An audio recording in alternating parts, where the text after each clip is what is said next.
ദൈവനാമത്തിൽ ഏവർക്കും സ്നേഹവന്ദനം. വീണ്ടെടുപ്പ് എന്ന പഠന പദ്ധതിയുടെ രണ്ടാമത്തെ അവതരണത്തിലാണ് നാം ഇപ്പോൾ എത്തി നിൽക്കുന്നത്. വീണ്ടെടുപ്പ്. വീണുപോയ മനുഷ്യൻ, പാപത്തിൽ അകപ്പെട്ട് വീണുപോയ മനുഷ്യനെ ദൈവം തിരികെ തന്നിലേക്ക് എത്തിക്കുവാനുള്ള ദൈവ വ്യവസ്ഥയെ ആണ് വീണ്ടെടുപ്പ് എന്ന വാക്കുകൊണ്ട് ഉദ്ദേശിക്കുന്നത്. ദൈവത്തിന് മാത്രം കഴിയുന്ന ഒരു കാര്യമാണ്. ദൈവത്തോടുള്ള ബന്ധത്തിൽ നിന്ന് അകന്ന് പാപനിമിത്തം വീണുപോയ മനുഷ്യനെ തിരികെ ദൈവത്തിലേക്ക് പുനഃസ്ഥാപിക്കണം. അതാണ് ദൈവത്തിൻ്റെ വീണ്ടെടുപ്പ് വ്യവസ്ഥ. ഏദൻ തോട്ടത്തിൽ പാപമില്ലാത്തത് കൊണ്ട് അതവിടെ ഉണ്ടായിരുന്നില്ല.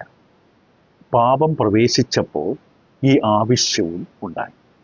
പാപമുണ്ടായതുകൊണ്ടാണ് പാപത്തിൽ വീണ മനുഷ്യനെ വീണ്ടെടുക്കേണ്ട ആവശ്യമുണ്ടായത്. കാരണം പാപം മരണത്തെ കൊണ്ടുവരും. പാപത്തിൻ്റെ ഫലം മരണമാണ്. അപ്പോൾ ഇത് വളരെ പ്രധാനപ്പെട്ട ഒരു ആവശ്യമാണ്. ദൈവജീവനിലേക്ക് മടങ്ങി വരണം.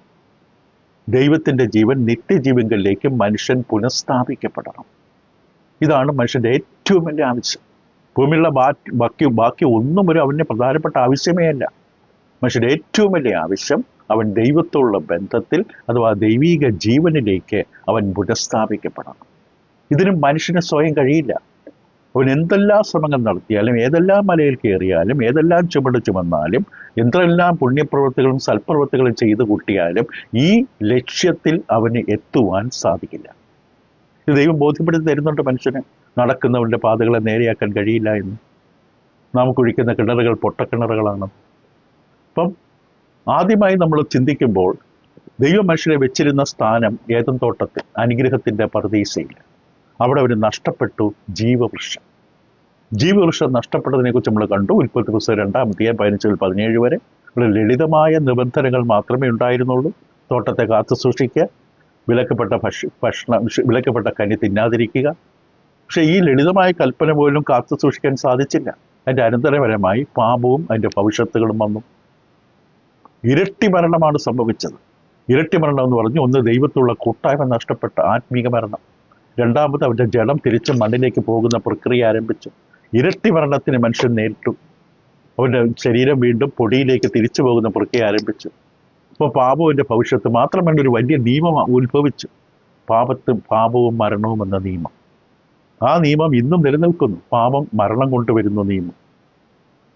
രണ്ടും സംഭവിച്ചു. അപ്പോൾ തുടർന്ന് നാം ചിന്തിച്ചു, എന്താണ് വാസ്തവത്തിൽ മരണം? മരണമെന്ന വാക്ക്, അതിൻ്റെ യവനപദം ടാനറ്റോസ് ഉദ്ദേശിക്കുന്ന എന്താണ്? അതിൻ്റെ അർത്ഥങ്ങളൊക്കെ കൊണ്ട് അതിലേക്കൊന്നും തിരിച്ചു പോകുന്നില്ല. പ്രധാനമായിട്ടുള്ള പോയിന്റ്, ചിന്ത എന്ന് പറയുന്നത് മരണത്തെ ഉദ്ദേശിക്കുന്ന ദൈവത്തിൽ നിന്നുള്ള അകൽച്ച, ദൈവത്തിൽ നിന്നുള്ള വേർപാട്. അതാണ് ഒരാൾ മരിച്ചു എന്ന് പറയുന്നത്. ആത്മീക മരണമാണിത്. ദൈവത്തിൽ നിന്ന് വേർപെടുക. രണ്ട്, നിത്യജീവൻ എന്ന് വേർപെടുക. നിത്യജീവൻ, അതിൽ നിന്ന് വേർപെടുക. നിത്യൻ എന്നുള്ളത് ദൈവത്തെക്കുറിച്ച് മാത്രം പറയാൻ ഉപയോഗിക്കേണ്ട വാക്കാണ്. അയോനിയോസ് എന്ന പദമാണ് ഉപയോഗിച്ചത്. ദൈവത്തിൻ്റെ ജീവനെക്കുറിച്ച് പറയുമ്പോഴാണ് നിത്യജീവൻ എന്ന് പറയുന്നത്. ക്രിസ്തീയ ജീവിതത്തിൻ്റെ അന്തസത്ത എന്ന് പറയുന്നത് തന്നെ നിത്യജീവനാണ്. തൻ്റെ ഏകജാതനായ പുത്രനിൽ വിശ്വസിക്കുന്നവന് നശിച്ചു പോകാതെ നിത്യജീവൻ പ്രാപിക്കേണ്ടതിന് ദൈവം അവനെ അയച്ചു. ഇപ്പോൾ ദൈവം മനുഷ്യൻ നൽകാൻ ആഗ്രഹിക്കുന്നത് നിത്യജീവനാണ്. നിത്യമായ ജീവൻ, ലളിതമായി പറഞ്ഞാൽ ദൈവത്തിൻ്റെ ജീവൻ.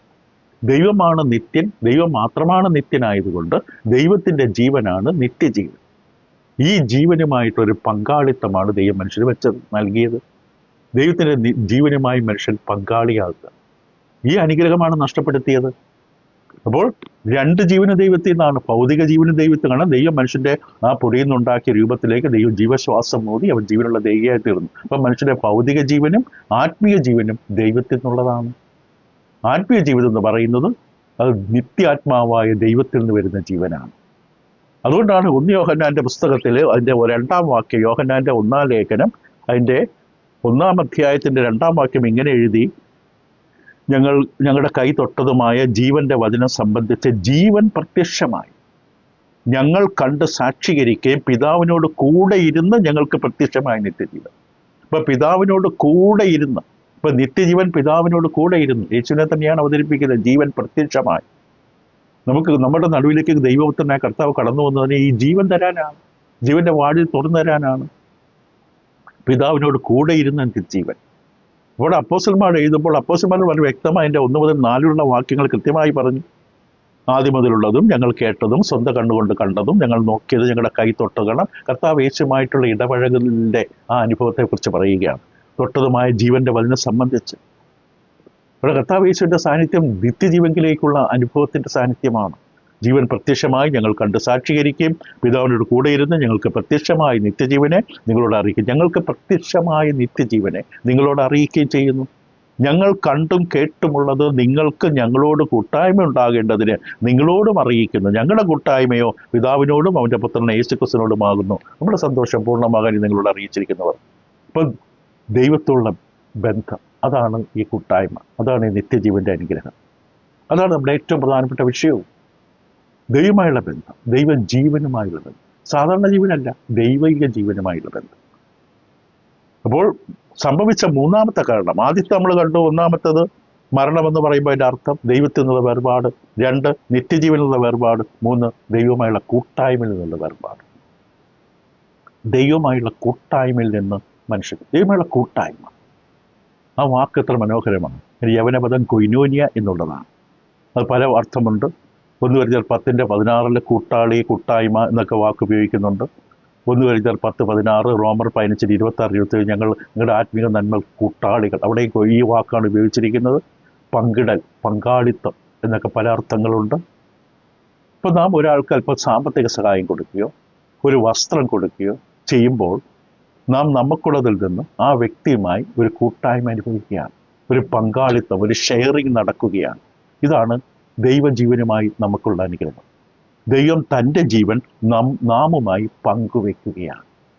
ദൈവം തൻ്റെ ജീവൻ, നിത്യ സ്വഭാവമുള്ള ദൈവത്തിൻ്റെ ജീവൻ മനുഷ്യരെ നമ്മളുമായി പങ്കുവെക്കണം. ദൈവം മനുഷ്യനെക്കുറിച്ച് ആഗ്രഹിച്ചതോ ഉദ്ദേശിച്ചോ ആദ്യം അത് തന്നെയാണ്, ദൈവത്തോടൊപ്പം നിത്യമായി ജീവിക്കുക. ഇപ്പം ദൈവത്തോടുള്ള കൂട്ടായ്മ എന്ന് പറഞ്ഞാൽ ദൈവത്തിൻ്റെ ജീവനുമായുള്ള പങ്കാളിത്തമാണ്, ദൈവത്തിൻ്റെ ജീവനുമായുള്ള കൊയിനോനിയാണ് നമുക്ക് സംഭവിക്കേണ്ടത്. പാപത്തോടെ ഒരാളുടെ കൂട്ടായ്മ ഉണ്ടെന്ന് പറഞ്ഞാൽ അയാൾ പാപത്തിൽ പങ്കാളിയാകുക. പാപത്തെ തൊട്ടിട്ട് കൈ പിൻവലിക്കുകയല്ല, പാപത്തോടുള്ള കൂട്ടായ്മ, പാപത്തോടുള്ള പങ്കാളിത്തം, പാപവുമായി ഒന്നുചേരുക. എഫേസ്യ ലേഖനം 5-11 വാക്യത്തിൽ പൗലോസ് ഉപയോഗിച്ചത് ഈ അർത്ഥത്തിലാണ്. എഫേസ്യർ 5:11. അവിടെ പൗലോസ് പറയുന്നത് ഇരുട്ടിൻ്റെ നിഷ്ഫല പ്രവർത്തികളിൽ കൂട്ടാളികളാകരുത്. അപ്പോൾ ശാസ്തിക്ക് എത്ര വേണ്ടത് അവിടെ ഇരുട്ടിൻ്റെ നിഷ്ഫല പ്രവർത്തികൾ, ഇത് പാപത്തിൻ്റെ പ്രവർത്തികൾ, കൂട്ടാളിയാകരുത്. പാപം ചെയ്തു കഴിഞ്ഞാൽ പിന്നെ പാപം നമ്മളെ വിട്ടുപോകില്ല, അതിൻ്റെ സ്വാധീനം നമ്മളെ നിലനിൽക്കും. അതുകൊണ്ടാണ് അതിൽ കൂട്ടാളിയാകുന്നത്. അപ്പോൾ കൃത്യമായി പറഞ്ഞാൽ ദൈവത്തിൻ്റെ ജീവനുമായിട്ടുള്ള നമ്മുടെ ബന്ധം, കൂട്ടായ്മ, അതുമായിട്ടുള്ളൊരു ബന്ധമാണ്. അത് കർത്താവ് യേശുക്രിസ്തുവിലൂടെയാണ് നമുക്ക് ആ ദൈവത്തിൻ്റെ ജീവനുമായുള്ള ബന്ധത്തിലേക്ക് വരാൻ സാധിക്കും. അപ്പോൾ കർത്താവ് യേശുവിലേക്ക് വന്നിട്ടില്ലാത്ത എല്ലാവരും മരിച്ചവരാണ്, എല്ലാവരും മരിച്ചവരാണ് ആത്മീയമായി. അത് നമ്മൾ ഞെട്ടിയിട്ട് കാര്യമില്ല, സംശയിച്ചിട്ട് കാര്യമില്ല. കർത്താവ് യേശുക്രിസ്തുവിലാണ് ഞാൻ നിങ്ങളുടെ സംസാരിച്ച വചനങ്ങൾ ജീവനാണ്, നിത്യജീവനുള്ള വചനങ്ങളാണ്. നിത്യജീവൻ്റെ വചനങ്ങൾ നിന്റെ പക്കലുണ്ട്. ഉടനീളം യോഹന്നാന്റെ സുവിശേഷത്തിൽ ഉടനീളമുള്ള വിഷയമാണ് അവിടെ ജീവനുണ്ടായി. ഞാൻ നിങ്ങൾക്ക് എഴുതുന്നത് ക്രിസ്തു യേശു നിങ്ങൾക്ക് നിത്യജീവൻ നൽകുമെന്നുള്ളതാണ്. യോഹന്നാന്റെ സുവിശേഷം 20-30-31 അനേകം വാക്യം. യോഹന്നാൻ 14:6 യേശു ഞാൻ ജീവനും പുനരുത്ഥാനവുമാണ്. ഇവിടെ ജീവിതം ഉദ്ദേശിക്കുന്ന നിത്യജീവനാണ്. നമുക്ക് ആവശ്യമായത് ഏറ്റവും വലിയ ആവശ്യം ഈ നിത്യജീവനാണ്. അപ്പം ക്രിസ്തുവിൽ വന്നിട്ടില്ലെങ്കിൽ ആ വ്യക്തി ആത്മീകമായി മരിച്ച ആളാണ്. എന്തെല്ലാം കോലാഹലങ്ങൾ കാണിച്ചാലും, സ്വയം എനിക്ക് നിത്യജീവനുണ്ടെന്ന് വീമ്പിളക്കിയാലും, ക്രിസ്തുവിലും ക്രിസ്തുവിൻ്റെ വചനത്തിലെ ഉപദേശത്തിൻ്റെ അതിനുള്ളിൽ നിൽക്കാത്ത വ്യക്തി ആത്മീകമായി ജീവനില്ലാത്ത ആളാണ്. ദൈവത്തിൻ്റെ ജീവനെന്ന് അകന്നുപോയ വ്യക്തിയാണ്. ആത്മീക മരണമാണ്. അടുത്ത് നമ്മൾ എന്താണ് മരണം എന്നുള്ളതാണ് ഇത്രയും നമ്മൾ വിവരിച്ചത്. 2 പാപത്തിൻ്റെയും മരണത്തിൻ്റെയും പ്രമാണം വളരെ ശ്രദ്ധിച്ച് മനസ്സിലാക്കേണ്ട കാര്യങ്ങളാണ്. ഇത് അടിസ്ഥാന വിഷയമാണ്, ദൈവമക്കളെ സംബന്ധിച്ച് അടിസ്ഥാന വിഷയമാണ്. പാപത്തിൻ്റെയും മരണത്തിൻ്റെയും പ്രമാണം എന്താണ്? ഒന്നാമത് നമ്മൾ മനസ്സിലാക്കണം, പാപത്തിൻ്റെയും മരണത്തിൻ്റെയും പ്രമാണം എന്ന് പറയുന്നത് മോശയുടെ ന്യായപ്രമാണത്തെക്കുറിച്ച് അല്ല. മോശയുടെ ന്യായപ്രമാണത്തെക്കുറിച്ചല്ല പാപത്തിൻ്റെയും മരണത്തിൻ്റെയും പ്രമാണം എന്ന് പറയുന്നത്. റോമർക്കെതിരെ ലേഖനം 8-2-3 വാക്യങ്ങൾ വായിക്കാം. ജീവന്റെ ആത്മാവിൻ്റെ പ്രമാണം, അത് ക്രിസ്തുവിലൂടെ വരുന്നതാണ്. ജീവന്റെ ആത്മാവിൻ്റെ പ്രമാണം, 2 പ്രമാണത്തെ തിരിച്ചറിയുക. ജീവന്റെ ആത്മാവിൻ്റെ പ്രമാണം എനിക്ക് പാപത്തിൻ്റെയും മരണത്തിൻ്റെയും പ്രമാണത്തിൽ നിന്ന് ക്രിസ്തുവേശുവിൽ സ്വാതന്ത്ര്യം വരുത്തിയിരിക്കുന്നു. 3-ാം വാക്യം, ജഡത്താലുള്ള ബലഹീനത നിമിത്തം ന്യായപ്രമാണത്തിന് കഴിയാത്തതിനെ സാധിപ്പാൻ ദൈവം തൻ്റെ പുത്രനെ പാപജഡത്തിൻ്റെ സാദൃശ്യത്തിലും പാപനിമിത്തവും അയച്ച് പാപത്തിന് ജഡത്തിൽ ശിക്ഷ വിധിച്ചു. സമ്പന്നമായൊരു വാക്യമാണ്. ആ വാക്യം നമുക്ക് റോമലേഖനം പഠനമല്ലാത്തതുകൊണ്ട് അതിൻ്റെ ആഴങ്ങളൊന്നും തൊടാൻ പറ്റില്ല. എങ്കിലും അതിൻ്റെ പ്രധാനപ്പെട്ട വിഷയങ്ങൾ പറയാം. പൗലോസ് പറയുന്നത് ജീവന്റെ ആത്മാവിൻ്റെ പ്രമാണം. മോശയുടെ പ്രമാണത്തിന് ചെയ്തു തരാൻ കഴിയാത്തത് നമുക്ക് ചെയ്തു തരും. മോശയുടെ ന്യായപ്രമാണത്തിന് എന്താ ചെയ്തു തരാൻ കഴിയാത്തത്? പാപത്തിൻ്റെയും മരണത്തിൻ്റെയും പ്രമാണത്തിൽ നമ്മളെ വിടുവിക്കുവാൻ, പാപത്തിൻ്റെ ശമ്പളം മരണമെന്ന ആ പ്രമാണത്തിൽ നിന്ന് വിടുവിക്കുവാൻ മോശയുടെ പ്രമാണത്തിന് സാധിച്ചില്ല, മോശയുടെ നിയമത്തിന് സാധിക്കുന്നില്ല. മറക്കരുത്, മരണം പാപത്തിൻ്റെ ഫലമാണ്, പാപത്തിൻ്റെ ശമ്പളമാണ് മരണം. അതതിൻ്റെ അർത്ഥം ദൈവത്തിൻ്റെ ജീവനിൽ നിന്ന് അകലുകയാണ്. ദൈവത്തിൻ്റെ ജീവനിൽ അകന്നുകൊണ്ടാണ് തൊട്ടതിൽ ആദാമിനും ഹവ്വയുടെ തേജസ് പോയത്, വസ്ത്രം വേണ്ടി വന്നത്, ലജ്ജ വേണ്ടി വന്നത്, ഭയം വേണ്ടി വന്നത്, കുറ്റപ്പെടുത്തൽ തുടങ്ങിയത്. ദൈവത്തിൻ്റെ ജീവനിൽ നിന്ന് അകന്നുപോയി. അപ്പോൾ പാപത്തിൻ്റെയും മരണത്തിൻ്റെയും പ്രമാണം ദൈവവുമായുള്ള ബന്ധം അകന്ന നിമിഷം മുതൽ പ്രവർത്തിക്കാൻ തുടങ്ങുകയാണ്. ദൈവമായുള്ള കൂട്ടായ്മ മുറിഞ്ഞുപോയ നിമിഷം മുതൽ പാപത്തിൻ്റെയും മരണത്തിൻ്റെയും പ്രമാണം പ്രവർത്തിക്കാൻ തുടങ്ങി. ആ ഏതും തോട്ടത്തിലും അതിൻ്റെ ഭവിഷ്യത്തുണ്ടാകും. പൗലോസ് അപ്പോസ്തലൻ റോമലേഖനം 8 കൃത്യമായിട്ട് പറയുന്നത് മോശയുടെ പ്രമാണത്തിന് ഈ അവസ്ഥയിൽ നമ്മളെ രക്ഷിക്കാൻ പറ്റുന്നില്ല. എന്തുകൊണ്ടെന്ന് പറയാം. മോശയുടെ പ്രമാണത്തിൽ സാധിക്കുന്നില്ല. ഒന്നുകൂടെ വായിക്കാൻ റോമർ 8. ജീവന്റെ ആത്മാവിന്റെ പ്രമാണം എനിക്ക് പാപത്തിൻ്റെയും മരണത്തിൻ്റെയും പ്രമാണത്തിൽ നിന്ന് ക്രിസ്തുയേശുവിൽ സ്വാതന്ത്ര്യം വരുത്തി. പാപത്തിൻ്റെയും മരണത്തിൻ്റെയും പ്രമാണം, പാപത്തിൻ്റെ ശമ്പളം മരണമെന്ന പ്രമാണത്തെ കുടുങ്ങിക്കിടക്കുകയാണ് ഞാൻ. അത് എനിക്ക് സ്വയം രക്ഷപ്പെടാൻ പറ്റില്ല. മറ്റൊരു പ്രമാണം വരണം. അതിനെക്കുറിച്ചാണ് അവിടെ വിവരിക്കുന്നത്. ജഡത്താലുള്ള ബലഹീനത നിമിത്തം ന്യായപ്രമാണത്തിന് കഴിയാത്തത്. ഇപ്പം ന്യായപ്രമാണത്തിന് കഴിയാത്തൊരവസ്ഥയാണിത്. മോശയുടെ ന്യായപ്രമാണം ഒന്നും അവിടെ ഉപയോഗിക്കുന്നത്. മോശയുടെ ന്യായപ്രമാണത്തെ എൻ്റെ ഈ അവസ്ഥ എന്നെ സഹായിക്കാൻ പറ്റുന്നില്ല. മനുഷ്യനെ സഹായിക്കാൻ മോശയുടെ ന്യായപ്രമാണം കൊണ്ട് പറ്റുന്നത്. അതിൻ്റെ ഉദ്ദേശം വേറെയാണ്. നമ്മുടെ മുഖം കാണിച്ചു തരിക, നമ്മുടെ ആവശ്യം കാണിച്ചു തരിക, രക്ഷകന്റെ ആവശ്യം കാണിച്ചു തരിക, പാപത്തിൻ്റെ പരിജ്ഞാനം കാണിച്ചു തരിക. ഇതൊക്കെയാണ് മോശയുടെ പ്രമാണത്തിൻ്റെ ഉദ്ദേശം. പ്രശ്നം പരിഹരിക്കുന്നില്ല. എന്തുകൊണ്ടാണ്? ഒന്നാമത്, മോശയുടെ ന്യായപ്രമാണം ആവശ്യപ്പെട്ടത് വളരെ ഉന്നതമായിട്ടുള്ള ഒരു യോഗ്യതയാണ്. മോശയുടെ ന്യായപ്രമാണം ആവശ്യപ്പെട്ട യോഗ്യത, ആവശ്യകത നിയമപരമായി വളരെ ഉന്നതമാണ്. എന്താണത്? പൂർണ്ണത, പാപരഹിത പൂർണ്ണത, സിൻലെസ് പെർഫെക്ഷൻ. ലേവ്യ പുസ്തകം 18-ാം അധ്യായത്തിൻ്റെ 5-ാം വാക്യത്തിൽ, ലേവ്യ 18:5, ലേവ്യ 18:5 ഇപ്രകാരമാണ് എഴുതിയിരിക്കുന്നത്: ആകയാൽ എൻ്റെ ചട്ടങ്ങളും ന്യായങ്ങളും നിങ്ങൾ പ്രമാണിക്കണം, അവയെ ചെയ്യുന്ന മനുഷ്യൻ അവയാൽ ജീവിക്കും, ഞാൻ യഹോവയാണ്. അവയെ ചെയ്യുന്ന മനുഷ്യൻ അവയാൽ ജീവിക്കും, ഞാൻ യഹോവയാണ്. റോമലേഖനം 10:5 നമ്മൾ അല്പസമയം കൂടുതൽ എടുത്തെന്ന് വരും. കാരണം ഇതൊരു പോയിന്റ് കൊണ്ട് നിർത്തേണ്ടതുണ്ട്. റോമർ 10-ാം അധ്യായം 5-ാം വാക്യം അല്പം വേഗത്തിൽ പോകാം.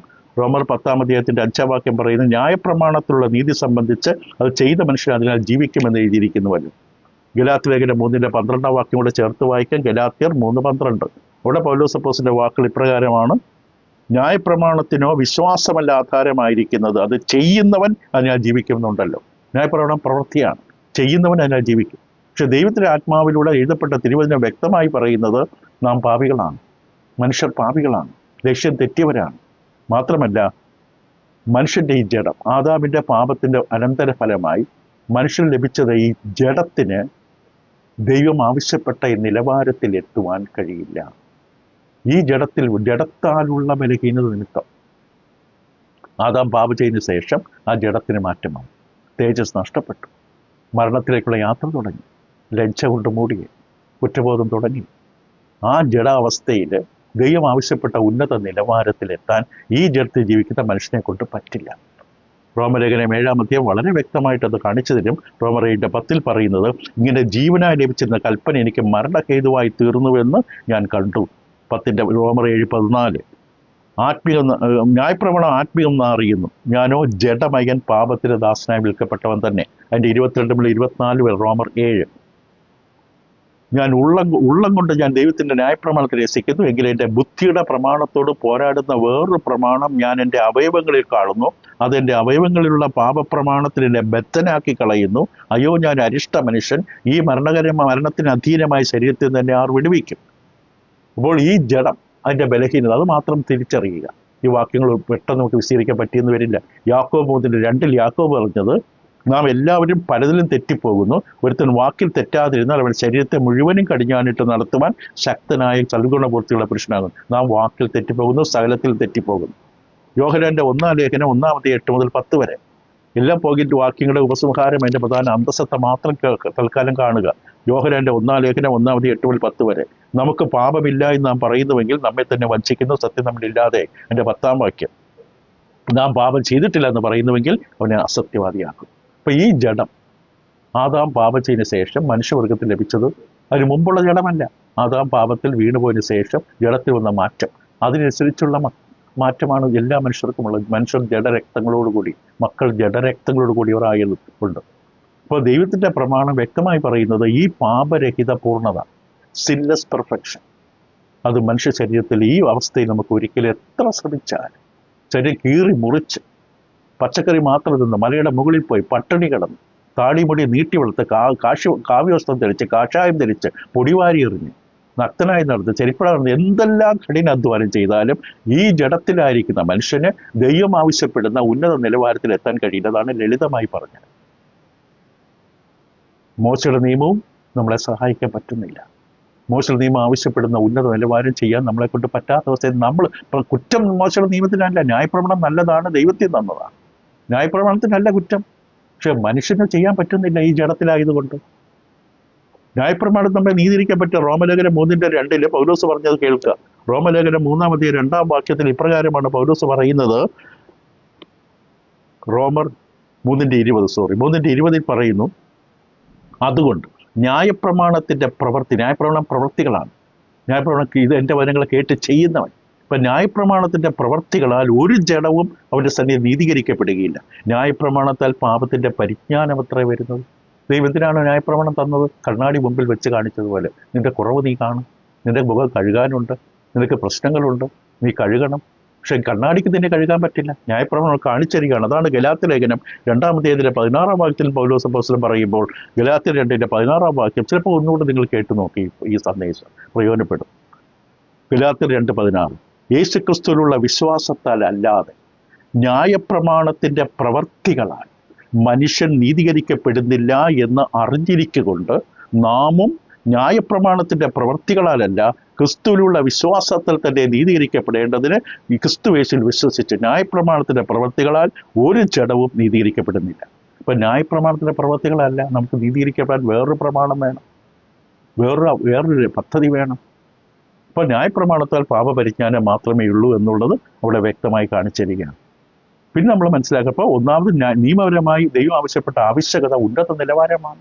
പാപമില്ലാത്ത അവസ്ഥ, പൂർണ്ണമായ നിഷ്കളങ്കമായ ഒരവസ്ഥ. പക്ഷേ ഈ ജഡത്തിൽ നമുക്ക് പറ്റില്ല. ന്യായപ്രമാണത്തിന് സഹായിക്കാൻ പറ്റുന്നില്ല. മരണം എല്ലാവരിലേക്കും പകരും. ഇപ്പോൾ മോശയുടെ ന്യായപ്രമാണം, അതിൻ്റെ ആവശ്യകത നമുക്ക് പരിഹരിക്കാൻ പറ്റാത്ത അവസ്ഥ. പാപിയായ നമ്മെ നീതീകരിക്കാൻ മോശയുടെ ന്യായപ്രമാണം കഴിയില്ല. അപ്പോൾ നമ്മുടെ ഈ അവസ്ഥയ്ക്ക് പരിഹാരം തരാൻ മോശയുടെ ന്യായപ്രമാണം കഴിയാത്തതുകൊണ്ട് പാപത്തിൻ്റെ ശമ്പളമായി അല്ലെങ്കിൽ പാപവും മരണമെന്ന പ്രമാണം മനുഷ്യനെ ഇങ്ങനെ കൊന്നുകൊണ്ടിരിക്കുകയാണ്. മനുഷ്യന് നിസ്സഹായനാണ്. അവന് സഹായമില്ലാതെ ഉഴലുകയാണ്, അലയുകയാണ്, ദൈവത്തിൽ നിന്ന് അകന്ന്, ദൈവത്തിൻ്റെ ജീവിതം അകന്ന് ഇങ്ങനെ നരകിക്കുകയാണ് മനുഷ്യൻ. ന്യായപ്രമാണത്തിന് സഹായിക്കാൻ കഴിയുന്നില്ല. കാരണം ജഡത്തിൻ്റെ ബലഹീനത നിമിത്തം എല്ലാ പാപിയും ദൈവത്തിൻ്റെ ജീവിതത്തിൽ നിന്ന് അകന്നവരാണ്. പാപവും മരണമെന്ന പ്രമാണം അവരെ കൊല്ലുന്നു. അവൻ പാപം ചെയ്തുകൊണ്ട് മരിക്കുന്നു. പാപത്തിൻ്റെ ശമ്പളം മരണമാണ്. ഈ പ്രമാണത്തിന് കീഴിൽ അവർ മരിക്കുകയാണ്, ആത്മീകമായി ദൈവത്തിൽ നിന്ന് അകലുകയാണ്. മോശയുടെ ന്യായപ്രമാണം ഈ അവസ്ഥയെ പിടിച്ചു നിർത്താൻ പറ്റുന്നില്ല. മനുഷ്യൻ ജഡീകമായ വിലകിരുന്ന നിമിത്തം. അപ്പോൾ ഈ അവസ്ഥ ഇങ്ങനെ ആയതുകൊണ്ട് ആദാമിൻ്റെ പാപം മുതൽ കർത്താവ് യേശുവിൻ്റെ വരവ് വരെ എല്ലാ മനുഷ്യരും ഈ ശാപത്തിൻ്റെ കീഴിലാണ്. ഇതൊരു ശാപമാണ്. മനുഷ്യർ ഈ ശാപത്തിൻ്റെ കീഴിലാണ്. നിസ്സഹായരാണ്, ബലഹീനരാണ്, അഭക്തരാണ്, ശത്രുക്കളാണ്. സഹായത്തിന് കഴിയില്ല, നടക്കാനുള്ള വഴി കണ്ടെത്താൻ കഴിയുന്നില്ല. കാരണം റോമലേഖനം 5:12 പൗലോസ് അപ്പോസ്തലൻ വളരെ വ്യക്തമായി തന്നെ അവസ്ഥ പറയുകയുണ്ടായി. ഏക മനുഷ്യനാൽ പാപവും, അതുകൊണ്ട് ഏക മനുഷ്യനാൽ പാപവും, പാപത്താൽ മരണം ലോകത്തിലേക്ക് കടന്നു. ഇങ്ങനെ എല്ലാവരും പാപം ചെയ്യുക, മരണം സകല മനുഷ്യരിലും പരന്നു. എല്ലാവരും മരിച്ചു കിടക്കുകയാണ്. മാത്രമല്ല എബ്രായലേഖനം 2:14-15 എബ്രായലേഖനം 2-14 വാക്യങ്ങളിൽ എബ്രായ എഴുത്തുകാരൻ പറഞ്ഞു, മക്കൾ ജഡരക്തങ്ങളോട് കൂടിയവരാകൊണ്ട് അവനും അവരെ പോലെ ജഡരക്തങ്ങളോട് കൂടിയവനായി മരണത്തിൽ വന്നത് എന്തുകൊണ്ടാണ്? മരണത്തിന്റെ അധികാരിയ പിശാചിനെ തന്റെ മരണത്താൽ നീക്കി ജീവപര്യന്തം മരണഭീതികളാൽ അടിമകളായിരുന്നവരൊക്കെയും വിടുവിച്ചു. ജീവകാലത്തോളം മരണത്തിന്റെ ഭയത്തിൽ അടിമകളായി കിടക്കുന്ന മനുഷ്യകുലം, അതിന്റെ നടുവിലേക്ക് കർത്താവ് യേശു കടന്നു വന്നു. മരണമില്ലാത്തവനായി, സാത്താന് തൊടാൻ കഴിയാത്തവനായി, പാപം ചെയ്യിക്കാൻ ശ്രമിച്ചിട്ടും പറ്റുന്നില്ല. യേശുവിനെ പാപത്തിന്റെ ചങ്ങലയിൽ പിടിക്കാൻ പറ്റിയില്ല. വരെ കർത്താവ് യേശു കടന്നു. അപ്പോൾ നമ്മൾ ആദ്യം കണ്ടത് ഏദൻ തോട്ടത്തിലെ ജീവവൃക്ഷം നഷ്ടപ്പെട്ട അവസ്ഥ. അതിൻ്റെ പുനഃസ്ഥാപനത്തെക്കുറിച്ച് നമ്മൾ അല്പനേരം പറയേണ്ടതുണ്ട്. സമയം അല്പം കൂടുതൽ എടുത്താലും നിങ്ങളത് പല പ്രാവശ്യമായിട്ട് വേണമെങ്കിൽ കേൾക്കുക, കാരണം ഈ വിഷയം തീർക്കാതിരിക്കാൻ പറ്റില്ല. ജീവവൃക്ഷത്തിലേക്കുള്ള പുനഃസ്ഥാപനം. അപ്പം പ്രതിസന്ധി വ്യക്തമാണ്. മനുഷ്യനിൽ കഴിവില്ല ദൈവം ആവശ്യപ്പെട്ട നിലവാരത്തിലെത്താൻ. എത്ര പാറ ഉരുട്ടിക്കയറ്റിയാലും പാറ തിരിച്ച് തലയിലേക്ക് വരും. എല്ലാ വർഷവും യാഗം കഴിച്ചുകൊണ്ടേയിരിക്കണം. മനുഷ്യന് കഴിവില്ല. ദൈവം ആവശ്യപ്പെട്ട ഉന്നത നിലവാരത്തിൽ പാപരഹിത ജീവിതത്തിലേക്ക് ജീവിക്കാൻ മനുഷ്യന് കഴിയില്ല. ന്യായപ്രമാണത്തിനും മനുഷ്യനെ സഹായിക്കാൻ കഴിയുന്നില്ല. പാപത്തിൽ കിടക്കുന്ന മനുഷ്യനെ സഹായിക്കാൻ ന്യായപ്രമാണത്തിന് കഴിയുന്നില്ല, മനുഷ്യന് സ്വന്തം കഴിയില്ല. അപ്പോൾ ഇതിനുള്ള പരിഹാരം എവിടെ വരണം? ഇതിനുള്ള പരിഹാരം ശക്തനായ ഒരു അവസ്ഥയിൽ നിന്ന് വരണം. അതായത് മോശയുടെ ന്യായപ്രമാണത്തെക്കാളും മനുഷ്യരുടെ ജഡത്തെക്കാളും ശക്തമായ ഒരു സംവിധാനം വേണം.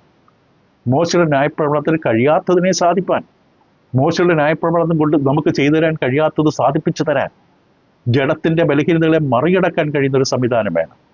അതാണ് കർത്താവ് യേശുക്രിസ്തു ലോകത്തിലേക്ക് കടന്നു വന്നുകൊണ്ട്, ദൈവപുത്രൻ ഭൂമിയിലേക്ക് കടന്നു വന്നുകൊണ്ട് ചെയ്തു തന്നത്. അതാണ് നമ്മുടെ അടുത്ത വിഷയം. ഇതൊരു വീണ്ടെടുപ്പ്. ഈ വീണ്ടെടുപ്പ് ക്രിസ്തുവിലൂടെയുള്ള ഒരു വാഗ്ദാനമാണ്. വാഗ്ദത്ത സന്തതിയിലൂടെയുള്ള വീണ്ടെടുപ്പ്. അപ്പോൾ ജീവങ്കിലേക്ക്, ദൈവത്തിന്റെ ജീവനിലേക്ക് നമ്മൾ മടങ്ങി വരണമെങ്കിൽ ആദ്യം വേണ്ടത് പാപം മാറണം.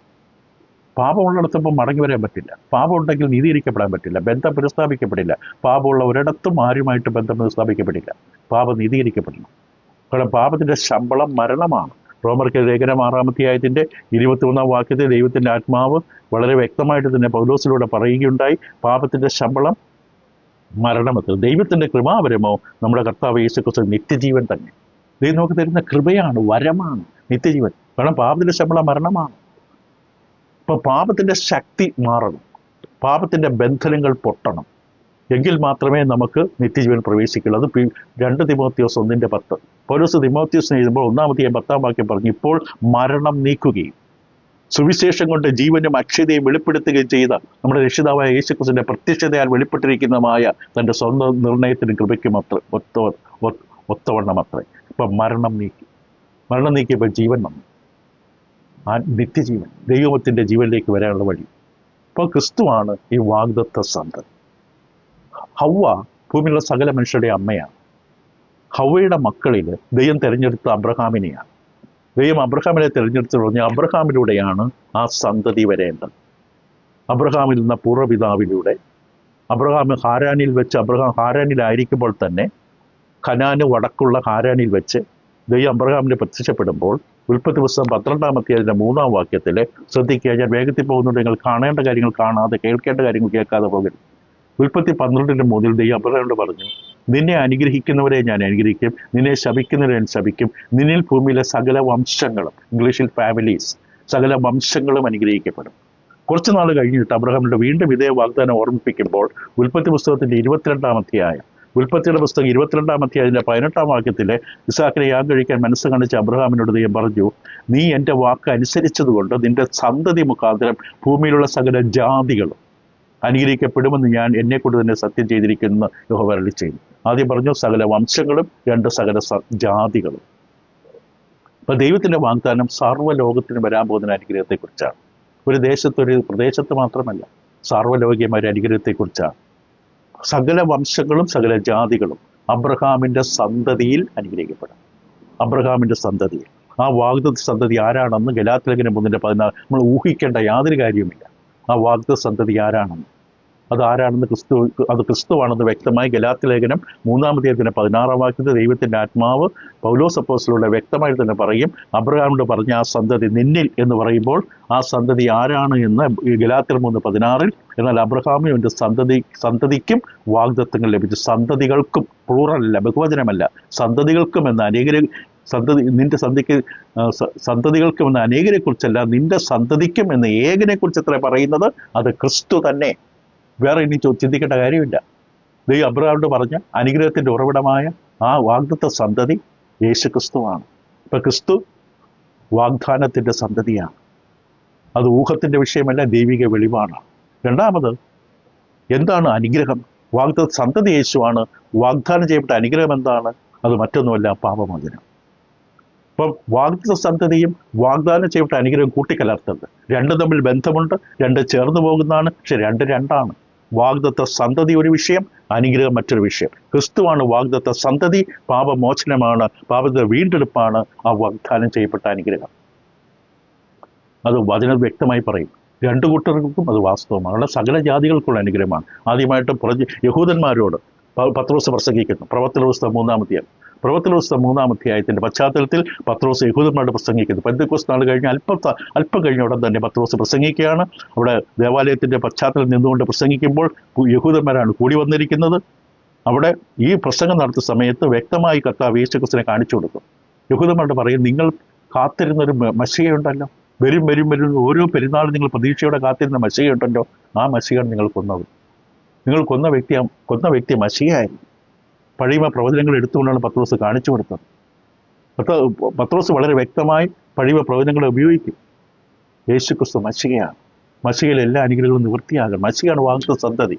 പിന്നെ പത്രോസിന്റെ പ്രസംഗം അവസാനിപ്പിക്കുന്ന സമയത്ത് പ്രവർത്തന പുസ്തകം 3-ാം വാക്യം പറഞ്ഞ വാക്യം കേൾക്കാം. പ്രവർത്തികൾ 3:25. ഇതുവരെ പറഞ്ഞത് മനസ്സിലിരിക്കുക. ഭൂമിയിലെ സകല വംശങ്ങളും നിന്റെ സന്തതിയിൽ അനുഗ്രഹിക്കപ്പെടുമെന്ന് ദൈവം അബ്രഹാമിനോട് അരുളി ചെയ്ത, നിങ്ങളുടെ പിതാക്കന്മാരോട് ചെയ്ത നിയമത്തിന്റെ പ്രവാചകന്മാരുടെ മക്കൾ നിങ്ങൾ തന്നെ. നിങ്ങളാണ് ആ മക്കൾ. യഹൂദന്മാരോട് പറയുകയാണ്, ദൈവം അബ്രഹാമിനോട് അരുളി ചെയ്ത, നിങ്ങളുടെ പിതാക്കന്മാരോട് ചെയ്ത നിയമത്തിന്റെ പ്രവാചകരുടെ മക്കൾ നിങ്ങൾ തന്നെ. എന്നിട്ട് 26-ാം വാക്യം, നിങ്ങൾക്ക് ആദ്യമേ ദൈവം തന്റെ ദാസനായ യേശുവിനെ എഴുന്നേൽപ്പിച്ച് ഓരോരുത്തരും അവന്റെ അകൃത്യങ്ങളിൽ നിന്ന് തിരിക്കുന്നതിനാൽ നിങ്ങളെ അനുഗ്രഹിക്കേണ്ടതിനായി അയച്ചിരിക്കുന്നു. അപ്പോൾ യഹൂദന്മാരോട് പറഞ്ഞു, നിങ്ങളുടെ പിതാക്കന്മാർ കാത്തിരുന്ന മശിഹയാണ്. അബ്രഹാമിനോട് ദൈവം പറഞ്ഞ്, ഭൂമിയിലെ സകല വംശങ്ങളും നിന്റെ സന്തതിയിൽ അനുഗ്രഹിക്കപ്പെടുമെന്ന് അബ്രഹാമിനോട് ദൈവം പറഞ്ഞ ആ വാഗ്ദത്ത സന്തതി യേശുവാണ്. യേശു കടന്നു വരുമ്പോൾ നിങ്ങൾക്ക് എന്ത് സംഭവിക്കും? അകൃത്യങ്ങളിൽ നിങ്ങളെ തിരിക്കും. പാപമോചനം നിങ്ങൾക്ക് ലഭിക്കാനുള്ള സന്തതിയാണിത്. യേശുവാണ് ആ സന്തതി. പത്രോസ് യഹൂദന്മാരോട് വ്യക്തമായിട്ട് പറഞ്ഞു, നിങ്ങളുടെ അനുഗ്രഹം ദൈവം അബ്രഹാമിന്റെ മുൻകൂട്ടി പറഞ്ഞു. ഇപ്പോൾ ദൈവവചനത്തിലൂടെ വ്യക്തമായി ഇത് കാണിച്ചു കൊടുത്തു. ഈ വലിയ വാഗ്ദാനം, പാപമോചനത്തിന്റെ വാഗ്ദാനം, വാഗ്ദത്ത സന്തതി എന്ന യേശു. ഇനി പ്രജാതികളോട് പറഞ്ഞു നിർത്താം. ഇത് പൗലോസിന്റെ ജോലിയാണ്. പത്രോസ് യഹൂദന്മാരോട് പറഞ്ഞു കൊടുത്തു. അബ്രഹാമിന്റെ ദൈവം നൽകിയ വാഗ്ദാനം നിവൃത്തിയായി യേശുവിനെ അയച്ചപ്പോൾ. അപ്പോൾ നിങ്ങൾ കൊന്നത് ദൈവത്തിന്റെ വാഗ്ദാന നിവൃത്തിയാണ്. നാളുകളായി ദൈവം ചെയ്ത വാഗ്ദത്ത നിവൃത്തി ഭൂമിയിലേക്ക് നൽകാൻ ദൈവം ചെയ്ത പ്രവൃത്തിയെ നിങ്ങൾ തകർക്കാൻ നോക്കി. എത്ര വലിയ തെറ്റാണത്! നിങ്ങളെ അനുഗ്രഹം കടത്തുന്ന വ്യക്തിയാണ് നിങ്ങൾ കൊന്നുകളഞ്ഞത്. അബ്രഹാമിന് ദൈവം ചെയ്ത വാഗ്ദാനമാണ്. എന്തിന്? നിങ്ങളുടെ അകൃത്യങ്ങൾ നിങ്ങളെ തിരിക്കാൻ. ഇനി പുറജാതികളോട് പറയുമ്പോൾ ഇത് ഈ വാഗ്ദാനം ചെയ്യപ്പെട്ട അനുഗ്രഹം, ശ്രദ്ധിക്കുക, യഹൂദന്മാർക്ക് മാത്രമുള്ളതല്ല, പുറജാതികൾക്ക് വേണ്ടിയുള്ളതാണ്. കാരണം ദൈവം ഉൽപ്പത്തി 22:18 അബ്രഹാമിനോട് പറഞ്ഞ സകല ജാതികൾ അബ്രഹാമെ നിന്റെ സന്തതിയിൽ അനുഗ്രഹിക്കപ്പെടും. നിന്നിലൂടെ ഉണ്ടാകുന്ന സന്തതി ഭൂമിക്ക് അനുഗ്രഹമാകാൻ പോകുന്ന സന്തതിയാണ്. സകല മനുഷ്യർക്കും അനുഗ്രഹമാകാൻ പോകുന്ന സന്തതിയാണ്. പൗലോസ് നമുക്കറിയാം ജാതികളുടെ അപ്പോസ്തലൻ എന്നാണ് അറിയപ്പെടുന്നത്. പൗലോസ് ഇത് ഗലാത്യ ലേഖനം എഴുതുമ്പോൾ വ്യക്തമായി ഈ വിഷയം തെളിയിച്ചു കൊടുക്കും. ഗലാത്യ ലേഖനം 3-ാം വാക്യത്തിൽ പൗലോസ് അപ്പോസ്തലൻ പ്രജാതികളോട് പറയുമ്പോൾ അവരോട് പറഞ്ഞു, എന്നാൽ ദൈവം വിശ്വാസം മൂലം ജാതികളെ നീതീകരിക്കുന്നു എന്ന് തിരുവെഴുത്ത് ദൈവം മുൻകൂട്ടി കണ്ടു. അബ്രഹാമിനോട് ദൈവം ഉൽപ്പത്തി 22:18 ഈ വാഗ്ദാനം നൽകുമ്പോൾ ദൈവത്തിന്റെ ദർശനത്തിൽ കൃത്യമായി ദൈവത്തിന് അറിയാം, ഇത് പുറംജാതികളെയും ക്രിസ്തുവിലൂടെ രക്ഷയിലേക്ക് കൊണ്ടുവരാനുള്ള വാഗ്ദാനമാണ്. ദൈവം വിശ്വാസമാണ് മാർഗം. ന്യായപ്രമാണമൊക്കെ മാറും. ക്രൂശിൽ മരിക്കുന്നതോടെ ന്യായപ്രമാണത്തിന്റെ ജോലി തീർന്നു. ദൈവം വിശ്വാസം മൂലം ജാതികളെ നീതീകരിക്കുന്ന തിരുവെഴുത്ത് മുൻ കണ്ടിട്ട് നിന്നിൽ സകല ജാതികളും, നിന്നിൽ അബ്രഹാമിന്റെ സന്തതിയായ യേശുവിനെ കുറിച്ചാണ് വാഗ്ദത്ത സന്തതി, നിന്നിൽ സകല ജാതികളും അനുഗ്രഹിക്കപ്പെടുമെന്നുള്ള സുവിശേഷം അബ്രഹാമിന്റെ മുൻകൂട്ടി അറിയും. ഇത് സുവിശേഷമാണ്, കർത്താവ് യേശുവിനെ കുറിച്ചുള്ള വിശേഷമാണ്. അത് അബ്രഹാമിന്റെ മുൻകൂട്ടി അറിയിച്ചു, അതിവിടെ വ്യക്തമായി പറഞ്ഞു. അപ്പോൾ ദൈവം മുൻകൂട്ടി കണ്ടു. ഇപ്പോൾ പൗലോസിന്റെ പ്രഖ്യാപനം സംശയാതീതമാണ്. വാഗ്ദത്ത അനുഗ്രഹം, അതിൻ്റെ പൂർണ്ണത പുറജാതികൾക്കുമുണ്ട്. എന്തിലൂടെ? ക്രിസ്തുവിലുള്ള വിശ്വാസത്താൽ. എന്താണ് അനുഗ്രഹം? പാപമോചനം. വാഗ്ദത്ത സന്തതിയായ യേശു ക്രിസ്തുവിൽ വിശ്വസിക്കുന്ന പുറജാതികളിൽ നിന്നുള്ളവർക്കും ഈ അനുഗ്രഹമുണ്ട്. വീണ്ടെടുപ്പിൻ്റെ അനുഗ്രഹമുണ്ട്, പാപപരിത്തിന്റെ അനുഗ്രഹമുണ്ട്. അതായത് നീതീകരണമെന്നും പാപമോചനം എന്നൊക്കെ പറയുന്ന ഒന്ന് തന്നെയാണ്. നീതീകരണം, ഒരു വ്യക്തി പറഞ്ഞു നീതീകരണ വാക്കിൽ ഇംഗ്ലീഷിലെ ആ വ്യക്തിയുടെ നിർവചനം ഇതാണ്: just as if you have never sinned. കുറ്റമില്ലാത്തവനെ പോലെ ആയിത്തീരുക. ദൈവം നമ്മളെ കാണുമ്പോൾ നാം ക്രിസ്തുവിലാണെങ്കിൽ, സ്നാനത്തിലൂടെ ക്രിസ്തുവിനെ ധരിച്ചവരാണെങ്കിൽ ദൈവം നമ്മളിൽ കാണുന്നത് ക്രിസ്തുവിനെയാണ്, കുറ്റമില്ലാത്തവരായിട്ടാണ്. അതാണ് ആ വാക്കിൻ്റെ അർത്ഥം. നീതീകരണം എന്ന വാക്കിൻ്റെ അർത്ഥം ഇത് തന്നെയാണ്. അപ്പോൾ പറഞ്ഞ് അവസാനിപ്പിക്കട്ടെ. പത്രോസ് യഹൂദന്മാരോട് എന്താണ് പറഞ്ഞത്? നിങ്ങളെ അകൃത്യങ്ങളിൽ നിന്ന് തിരിക്കുന്നതിനാണ്. നിങ്ങളെ അകൃത്യങ്ങൾ തിരിക്കുന്ന ദൈവം അത് നിവർത്തിച്ചിരിക്കുകയാണ് തൻ്റെ പുത്രനെ അയച്ചുകൊണ്ട്. നിങ്ങളെ അകൃത്യങ്ങൾ തിരിക്കാൻ ദൈവം വാഗ്ദാനം ചെയ്ത സന്തതി, അബ്രഹാമിനോട് വാഗ്ദാനം ചെയ്ത സന്തതിയായ യേശുവിനെ നിങ്ങളുടെ നടുവിലേക്ക് അയച്ചു. ഒരു ഹൃദയം തകർന്നു പോയത് കേട്ടപ്പോൾ ദൈവത്തിൻ്റെ സ്വർഗീയമായ പദ്ധതിക്കെതിരെയാണ് അവർ പ്രവർത്തിച്ചത്. പൗലോസ് ഗലാത്യസഭയോട് പറഞ്ഞു, നിങ്ങളെ നീതീകരിക്കുന്നു എന്ന് ദൈവം മുൻകൂട്ടി കണ്ടു. ജാതികളിൽ നിന്ന് ക്രിസ്തുവിലുള്ള വിശ്വാസത്തെ നീതീകരിക്കുന്നു. ഇപ്പോൾ രണ്ടു കൂട്ടരും, വാഗ്ദത്ത സന്തതിയായ യേശു, വാഗ്ദത്ത അനുഗ്രഹമായ പാപമോചനം. ഇത് ദൈവനെ വ്യക്തമായി പറയുന്നു. അത് ക്രിസ്തുവിലൂടെ നൽകപ്പെട്ട അനുഗ്രഹമാണ്. അടുത്ത് നമ്മൾ ചിന്തിക്കുന്നത് സഭയാണ് വീണ്ടെടുക്കപ്പെട്ടവരുടെ കൂട്ടം. ഈ വീണ്ടെടുപ്പാണ് നമ്മുടെ വിഷയം. വീണ്ടെടുക്കപ്പെട്ടവരുടെ കൂട്ടം സഭയാണ്. നമുക്ക് അടുത്ത പ്രാവശ്യം ചിന്തിക്കുക. ദൈവം നിങ്ങളെ സഹായിക്കട്ടെ. വീണ്ടും ഒരു തവണ കേട്ടാൽ ഒരു പക്ഷേ നിങ്ങൾക്ക് ആത്മീയമായി ചില കാര്യങ്ങൾ കൂടി വ്യക്തമാണ്. ദൈവങ്ങളെ സഹായിക്കട്ടെ. Thank you.